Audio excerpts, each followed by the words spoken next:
Indian railway. আগে পৌঁছানো যাবে না, পরে পৌঁছানো যাবে, লেট চলবে, কিন্তু অ্যাডভান্স পৌঁছালেই সমস্যা।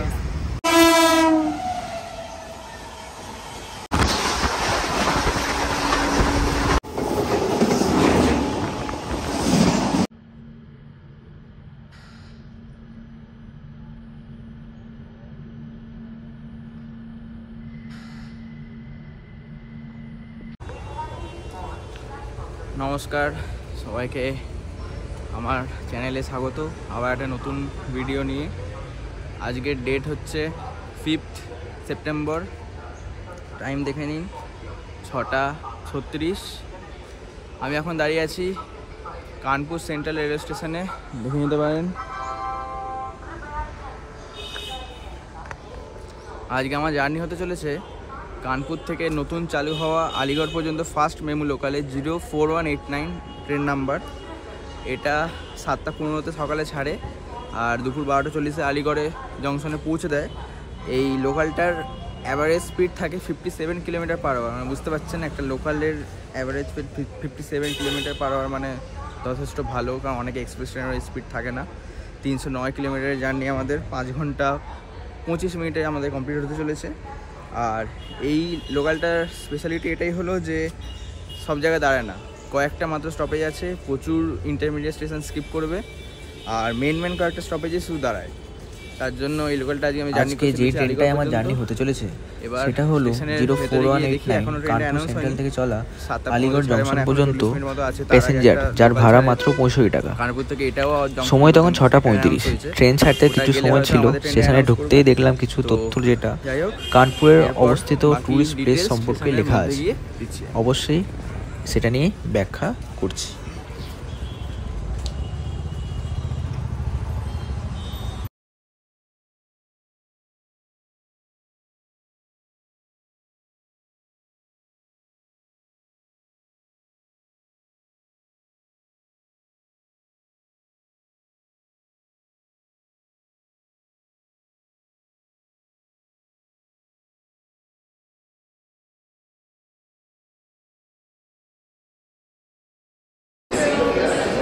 এখানে দেখুন আই লাভ কানপুর সেন্ট্রাল লেখা আছে, আর কানপুরে কি কি ঘোরার জায়গা সেগুলো ডিটেলস এখানে দেওয়া আছে কয়েকটা। যেমন সবার প্রথমে দেখছেন বাবা আনন্দেশ্বর টেম্পল, তারপর জেকে টেম্পল, পিনাকি হনুমান মন্দির, নানারাও পার্ক, আর গঙ্গা ব্যারেজ, কানপুর জু, এখানে চিড়িয়াখানা আছে, মতিঝিল আর গ্রিন পার্ক এখানে পেয়ে যাবেন। তো এগুলো হচ্ছে কয়েকটা। কানপুরে আপনি যদি একদিনে কিছু ঘুরে দেখতে চান তো এগুলো ঘুরে দেখতে পারেন, সেগুলো ডিটেলস দেওয়া আছে। Welcome to Kanpur central selfie point. তো যাই হোক, এরপর স্টেশনের ভেতরে ঢুকে বাকি ডিটেলস আমি দিচ্ছি।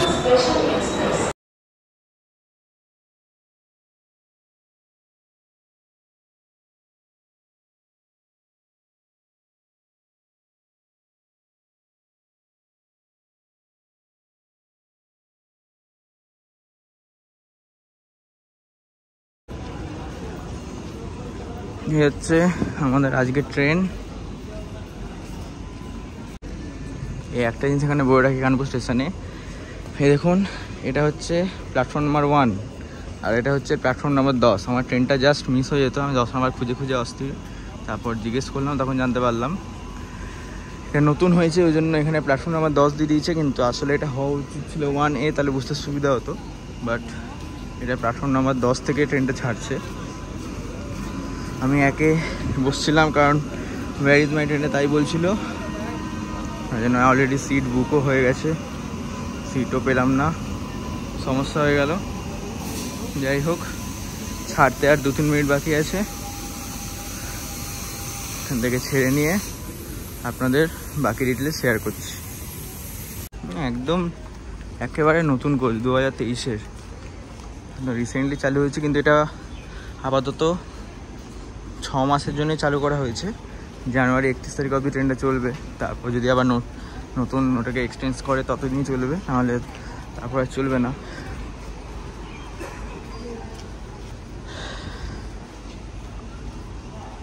এই ট্রেনটা জাস্ট মিস হতে হতে বেঁচে গেল।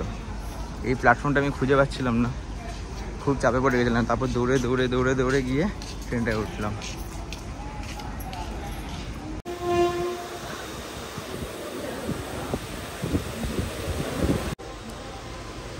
হচ্ছে, আজকে আর দরজায় দাঁড়াতে হবে না। কি দারুণ একটা সিট পেয়েছি দেখুন। আমি চাইলেই এখান থেকেই ভিডিও করে নিতে পারবো। এটা দেখে খুব আনন্দিত হলাম, এরকম লাক সাধারণত আমার হয় না। জানলাটা পুরো ওপেন, এমার্জেন্সি উইন্ডো অ্যাকচুয়ালি, ওই জন্য এরকম পুরোটাই ওপেন আছে। দেখুন টপগুলো অপশন দেওয়া আছে, এটা করতেই ওয়াশরুম ফেসিলিটি রয়েছে, শুধু নেই একটা জিনিসই, সেই জিনিসটা হচ্ছে চার্জিং পয়েন্ট। ওটা দিলে 16 গলা পূর্ণ হয়ে যেত, এবার দেয়নি, কী করা যাবে। টাইম কিন্তু হয়ে গেছে, ঘড়িতে দেখে নিতে পারেন। 7:15 ছাড়ার টাইম ছিল, অলরেডি 7:20 বেজে গেছে, আমরা ট্রেনে ছাড়েনি। 4 নাম্বার প্ল্যাটফর্মে এসছে লখনৌ তেজাস এক্সপ্রেস। এটা হয়তো ছেড়ে যাওয়ার পরে আমাদের ট্রেনটাকে ছাড়বে। আমি ভেবেছিলাম আমাদের ট্রেনটা আগে ছাড়বে, দিয়ে ওরা ওভারটেক করবে আমাদের, বাট ওটাকে মনে হচ্ছে আগে ছাড়বে, কারণ ওর ছাড়ার টাইম হচ্ছে 7:25, 5 মিনিট পর ওর ছাড়ার টাইম, মানে ওকেই আগে ছাড়বে, খুব স্বাভাবিক। যখন ছাড়বে তখন আমাকে সেই দৃশ্য অবশ্যই দেখাবো। ভারতের প্রথম প্রাইভেট ট্রেন যেটা পেরিয়ে যাবে একটু পরে। ওই দূরে যে ট্রেনটা ঢুকছে, আমাদের ট্রেনের ডিপার্চার হয়ে গেল। ওই যে ট্রেনটা ঢুকছে ওটা হচ্ছে বারায়ণী লখনৌ এক্সপ্রেস, যেটা এখন এন্ট্রি করছে, আর আমাদের ট্রেনের ডিপার্চার হয়ে গেল। যেমনটা বলেছিলাম, এই ট্রেনটাতে স্টপেজ খুবই কম, 10টা স্টপেজ আছে কানপুর থেকে আলিগড় অবধি। তার মধ্যে Pankidham, Rura, Jhinjhak, Papun, Bhartana, Etawah junction, Shikohabad junction, Firozabad, Tundla, Hathras junction, এইগুলো স্টপেজ। এইমাত্র যে স্টেশনটা পেরিয়ে গেলাম সেটা হচ্ছে গোবিন্দপুর। না হাফটা নেই, জাস্ট পরের হল্ট। हम इधर का ले, অনেক ট্রেন আছে যারা কানপুর থেকে বাইপাস করে গোবিন্দপুরই স্টেশনে এসে স্টপেজগুলো পেরিয়ে আমরা আলিগড় জংশনে কানপুরেই আলটিমেটলি পৌঁছাবো।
एगारो किलोमीटर नॉनस्टप जार्नी करे আমরা এসে বসলাম পানকিধাম রেল স্টেশন। আর এখানে যথেষ্ট ভিড় হতে চলেছে, তো সেই হিসাবে দেখুন ভিড়, যথেষ্ট লোক উঠে পড়ল।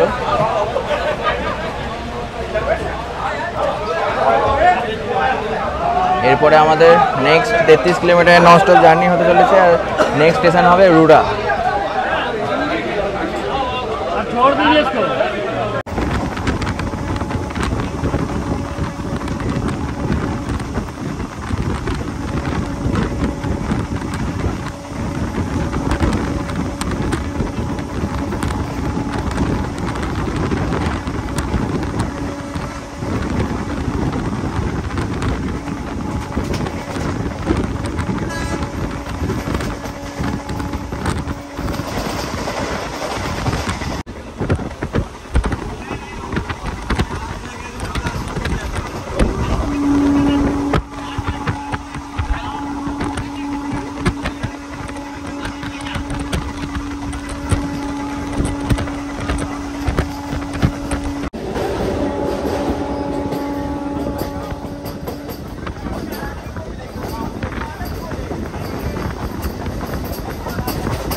নির্ধারিত সময় থেকে প্রায় 20 মিনিট দেরিতে আমরা পৌঁছালাম রুরা রেলওয়ে স্টেশনে।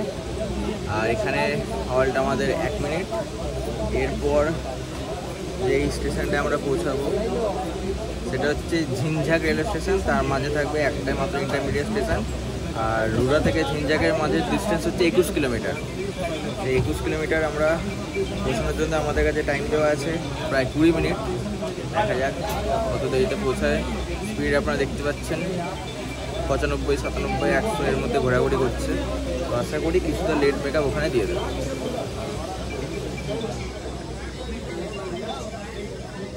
এই হচ্ছে রুরাল স্টেশন। এখানে খুব একটা ভিড় হলো না, কোনো কিছুটা ট্রেনটা খালি হয়ে গেল।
নির্ধারিত সময় থেকে প্রায় 14 মিনিট দেরিতে এসে পৌঁছলাম আমরা ঝিনঝাক রেলওয়ে স্টেশনে। এখানেও আমাদের হল্ট 1 মিনিট। এরপর আমাদের নেক্সট স্টপেজ হচ্ছে ফাপুন। তার মাঝে রয়েছে 2টি বা 3টে ইন্টারমিডিয়েট স্টেশন। আশা করি লেট মেকআপ ধীরে ধীরে হচ্ছে। মানে 20 মিনিট লেট ছিল, এখানে অলরেডি কমে গেছে, 14 মিনিটে এসছে। আর ট্রেন 100 গতিতে ছুটে চলেছে।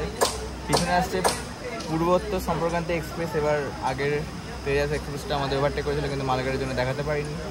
আশা করি এরপর পূর্বোত্তর সম্পর্কান্তি এক্সপ্রেসটা দেখাতে পারবো, প্লাস গুমতি এক্সপ্রেসও আসছে পিছন পিছন, ওগুলোও ওভারটেকটা দেখাতে পারবো। তো দেখা যাক কতটা কী হয়। আর জানলার ধারে বসলাম না, চলে এলাম দরজার ধারে। নাহলে ভিডিও করতে খুব সমস্যা হচ্ছে, ওখানে লোকজন বলছে আমাদের ভিডিওতে নেবেন না। ঠিক আছে, কোনো সমস্যা নেই, আমি দরজায় চলে এলাম।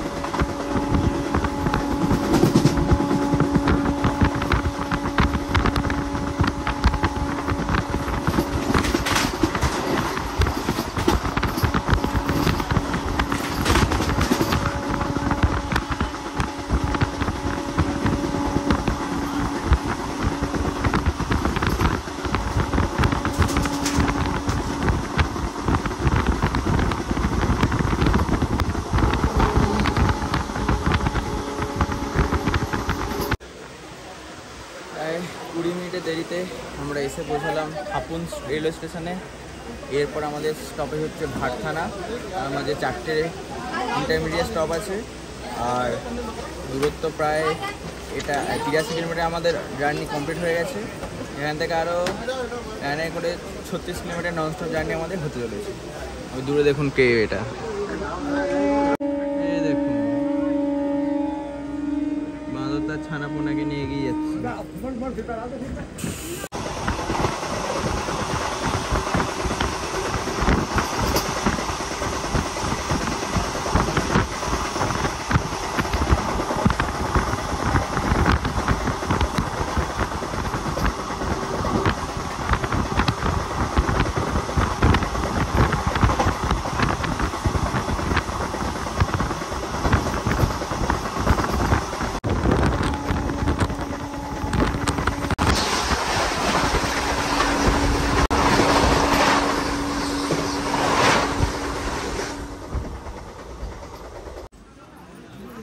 113 কিলোমিটার জার্নি আমাদের শেষ।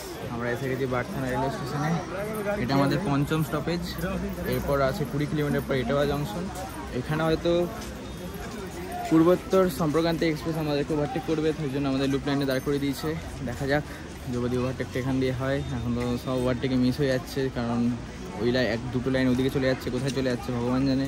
দুটো লাইন এদিকে থাকছে, সিগন্যাল গ্রিন ইয়েলো আছে। দেখা যাক আমাদের ট্রেনের সিগন্যাল নাকি ওভারটেকের সিগন্যাল। যদি ওভারটেক হয় অবশ্যই আপনাদের দেখাবো। এই সমস্যা এখানে দেখুন, প্ল্যাটফর্ম কতটা নিচে আর চড়ার জায়গা কতটা উপরে। মহিলাদের বেশ সমস্যা, যাদের লাগেজ থাকবে তাদেরও বিরাট সমস্যা। প্ল্যাটফর্মগুলোকে অবশ্যই উঁচু করা উচিত, কারণ এখন ম্যাক্সিমাম এই নতুন মেমো রেক দেওয়া হচ্ছে, আর এইগুলোতে এই সমস্যাটা খুব বড় সমস্যা। দৌড়ে দৌড়ে উঠতে গেলে তো সমস্যাই সমস্যা।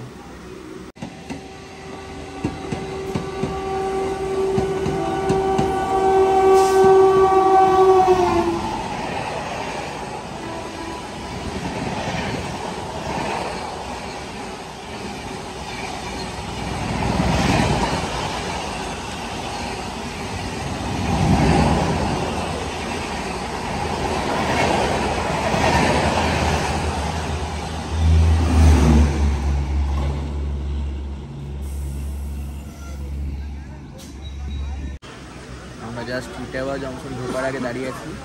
এখন আমাদের সাথে ক্রসিং হবে 12004 নিউ দিল্লি থেকে লখনৌ স্বর্ণ শতাব্দী ছবি।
একশো 39 কিলোমিটার জার্নি আমাদের শেষ কানপুর থেকে। আমরা প্রায় 40 মিনিট দেরিতে পৌঁছলাম ইটারোয়া জংশন। এরপর আমাদের নেক্সট স্টপ হচ্ছে সিকোকাবাদ জংশন, যেটা 55 কিলোমিটার নন স্টপ জার্নি হতে চলেছে। আর এখানে যথেষ্ট লোকজন উঠছে, লোকজন নামছেও প্লাস উঠছে। ইটারোয়াকে জাংশন বলার কারণ এখান থেকে আগ্রা গোয়ালিয়র যাওয়ার লাইন ভাগ হতে যাবে, প্লাস মেইনপুরে যাওয়ার স্টেশনও এখান থেকেই ভাগ হয়ে যায়। এখান থেকে আপনার ওই সব জায়গায় যাওয়ার ট্রেন পেয়ে যাবেন।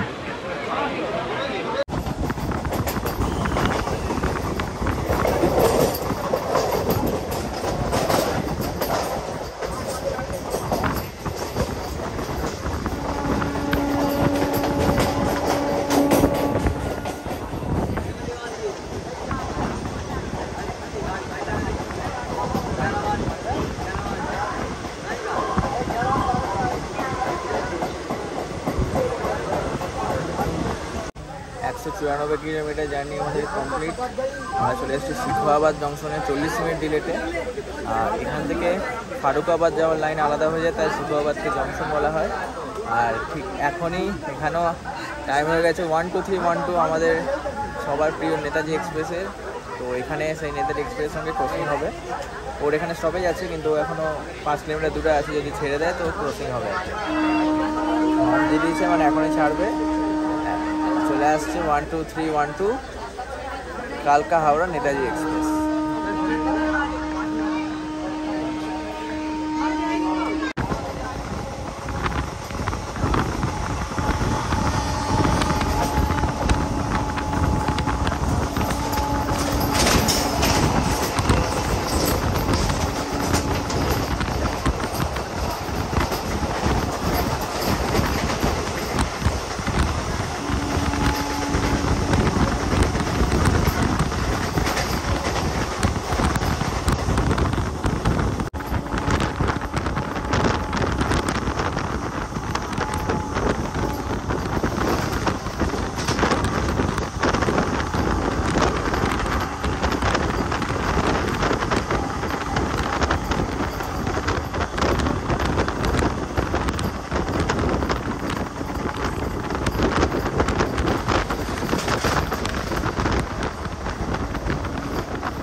14 কিলোমিটার জার্নি আমাদের কমপ্লিট। আমরা চলে এসেছি ফিরোজাবাদ রেলওয়ে স্টেশনে।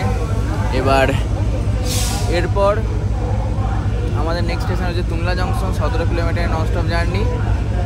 তার মধ্যে থাকবে একটা ইন্টারমিডিয়েট স্টেশন যেটা আমরা স্টপেজ নেই। আর এখনই আমাদের সাথে দেখা হতে চলেছে 18102 জম্মু তাওয়াই থেকে টাটানগর এক্সপ্রেস চলে এসছে।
কিলোমিটার জার্নি আমাদের শেষ। আমরা পৌঁছে গেছি তুংলা জংশন। আর এখানে আমাদের ট্রেন প্রায় 30 মিনিট ডিলেতে পৌঁছেছে। আর তুংলা জংশন কেন বলা হয় সবার ম্যাক্সিমাম লোক জানবেন, কারণ এখান থেকে আগ্রা মথুরা মেল লাইনটা ভাগ হয়ে যায়, মানে গোয়ালিয়র সব জায়গায় যাওয়া যায়। আর আমাদের এখানে পাশে দাঁড়িয়েছে দেখুন সিকিম মহানন্দা এক্সপ্রেস। আপাতত তুংলাতে আমাদের 1 মিনিটের স্টপ। নেক্সট স্টপ আমাদের হতে চলেছে লাস্ট আমাদের stoppage Hathras junction.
279 kilometre journey আমাদের কমপ্লিট। আমরা চলে এসেছি হাতরাস জংশন রেল স্টেশনে।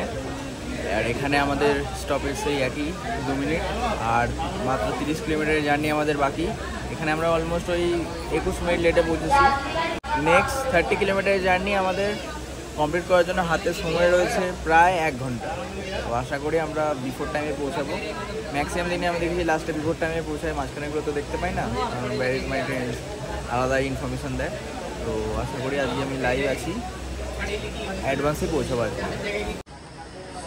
দেখুন দাউদ খাঁ আমাদের রুটের লাস্ট ইন্টারমিডিয়েট স্টেশন। আর এইটুকু না দাঁড়ালেই হতো, 7 কিলোমিটার মতো জার্নি বাকি। অলরেডি 40 মিনিট মতো অ্যাডভান্স ছিলাম, 40 মিনিট অ্যাডভান্সেই পৌঁছে যেতাম, কিন্তু না, ইন্ডিয়ান রেলওয়ে আগে পৌঁছানো যাবে না, পরে পৌঁছানো যাবে, লেট চলবে, কিন্তু অ্যাডভান্স পৌঁছালেই সমস্যা। একদিন পৌঁছালে আবার ডিমান্ড করবে লোকজন, তার থেকে ভালো লেটেই পৌঁছাবো বা টাইমে পৌঁছাবো। আর 7 কিলোমিটার জার্নি বাকি, তার জন্য 35 মিনিট টাইম বাকি আছে। ওই থেকে গোমতী এক্সপ্রেস আসছে, তার পিছনে বন্দে ভারত আসছে। এবার যদি বন্দে ভারত ওভারটেক করতে যাও তাহলে কিন্তু আমাদের লেট হবে, একদম পরিষ্কার কথা। জানি না কেন দাঁড়িয়ে গেছে। গোমতী এক্সপ্রেস অলরেডি প্রায় 15 কিলোমিটার 20 কিলোমিটার পিছনে ছিল, আরামসে আমরা আলিগড় জংশন ঢুকে যেতাম। ইন্ডিয়ান রেলওয়ে চলবে, চলছে, আগেও চলেছে। Still I love Indian Railway. এইখানে দেখুন একটা খুব ভালো জিনিস। কি ভালো জিনিস? এগুলো হচ্ছে প্যাসেঞ্জার ট্রেনের লাইন। এখান দিয়ে কোনো মালগাড়ি যাবে না, মালগাড়ি যাওয়ার লাইন ওই দেখুন দূরে, ওখানে সব মালগাড়িগুলো ওই দিক দিয়ে যাবে। মানে প্যাসেঞ্জার ট্রেনে যেন কোনো সমস্যা না হয়, সব মালগাড়ি ওদিক দিয়ে, প্যাসেঞ্জার ট্রেন এদিক দিয়ে, কারোর সাথে কোনো সম্পর্ক নেই। এই যেমন এখন এখান দিয়ে গোমতী এক্সপ্রেসকে পাস করাবে, খুব সম্ভবত এখন বন্দে ভারতকেও হয়তো পাস করিয়ে তারপরেই আমাদের ছাড়বে, কিন্তু মালগাড়ির সঙ্গে কোনো সম্পর্ক নেই। মালগাড়ি ওদিক দিয়ে যাবে, প্যাসেঞ্জার এদিক দিয়ে যাবে। দিল্লি কানপুর স্টেশনে আমি এটা দেখেছি, আর অন্য কোথায় আছে কিনা আমি জানি না, কিন্তু দিল্লি কানপুর স্টেশনে এটা খুব ভালো জিনিস।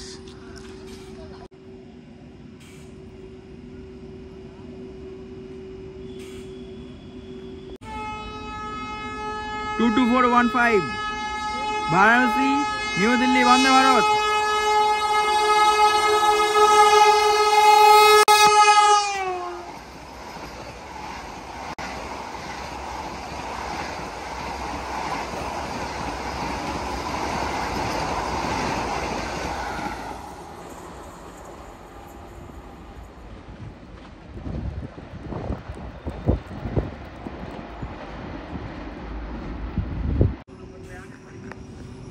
এরপর আমাদের ক্রস করতে চলেছে 12419 লখনৌ চারবাগ নিউ দিল্লি গোমতী এক্সপ্রেস।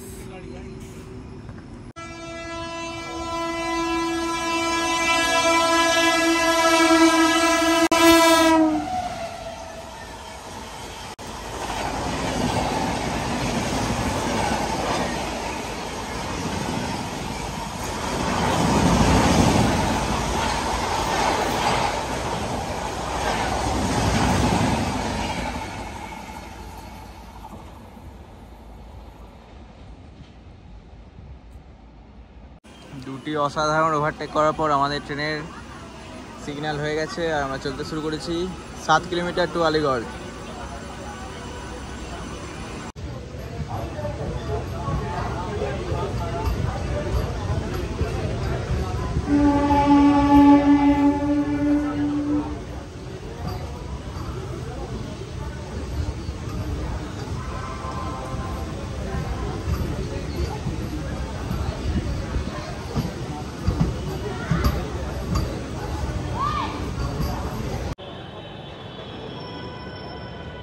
তিনশো 9 কিলোমিটার জার্নি করে আমরা শেষ পর্যন্ত পৌঁছে গেছি আলিগড় জংশন। দেখতে পাচ্ছেন আপনারা আমার পিছনে আলিগড় জংশন লেখা আছে। 17 মিনিট দেরিতে পৌঁছালাম, যেটা অ্যাডভান্স পৌঁছানোর কথা ছিল। যাই হোক, কোনো সমস্যা নাই, 17 মিনিট দেরি হতেই পারে। একটা EMU train Vande Bharat overtake করেছে, গোমতী ওভারটেক করেছে, অনেকগুলো ক্রসিং দেখেছি, 2-1টা ক্রসিং মিস করেছি, 2-1টা ওভারটেকও মিস করেছি, কারণ মালগাড়ি চলে এসেছিলো মাঝখানে। তাও সব মিলিয়ে জার্নিটা কমপ্লিট হলো এখানে। যদি ভালো লাগে ভিডিওটা অবশ্যই লাইক অ্যান্ড সাবস্ক্রাইব করে দেবেন চ্যানেলটাকে, আর পাশে থাকা বেল আইকনটা ক্লিক করে দেবেন, যাতে আমি এরপর যদি কোনো আপডেট দিই সেগুলো আপনারা অবশ্যই পেয়ে যাবেন। আর দয়া করে আপনারা যদি ভিডিওটা ভালো লেগে থাকে তো আপনার বন্ধুদের সাথে শেয়ার করবেন, আমাকে সাপোর্ট করবেন। এই বলে আজকের ভিডিও শেষ করছি। Thank you for visiting my channel. Good bye from Aligarh.